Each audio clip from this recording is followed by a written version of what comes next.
Bago tayo magpatuloy, huwag kalimutang mag-subscribe sa aking channel.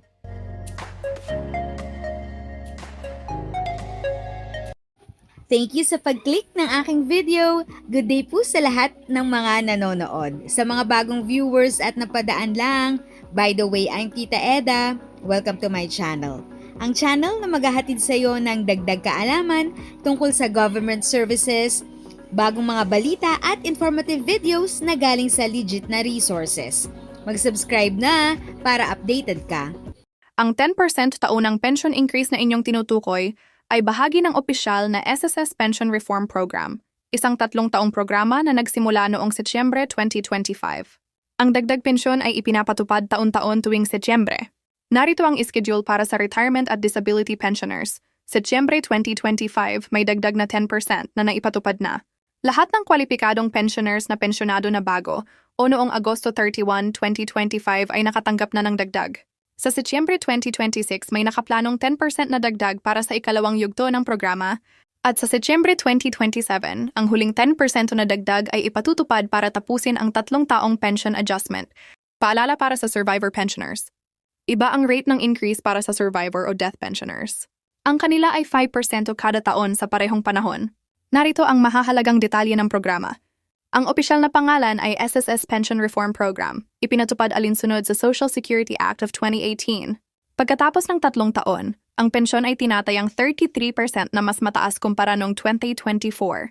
Kinumpirma ng SSS na hindi kailangan ng dagdag na hulog mula sa mga miyembro at ang dagdag pensyon ay kusang idinadagdag sa buwanang pensyon. Sa madaling sabi, ang pension increase ay bahagi ng 3 taong programa, 2025-2027. Nagsimula na ito noong Setyembre 2025 at ang susunod na 10% increase ay inaasahan sa Setyembre 2026.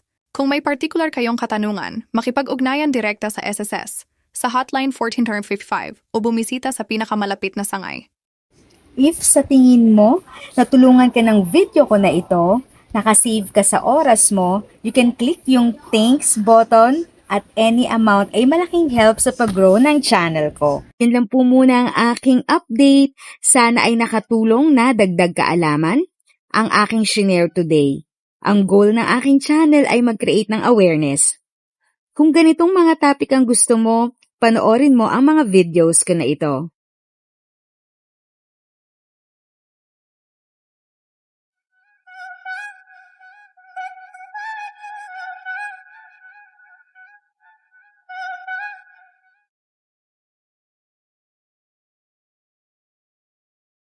Thanks for watching! Kung may kapamilya, kaibigan o kakilala sa tingin mo ay magiging interesado sa video, please share or tag sila sa comment section. At syempre, if nagustuhan mo ang video, i-like mo na ito at subscribe ka na din.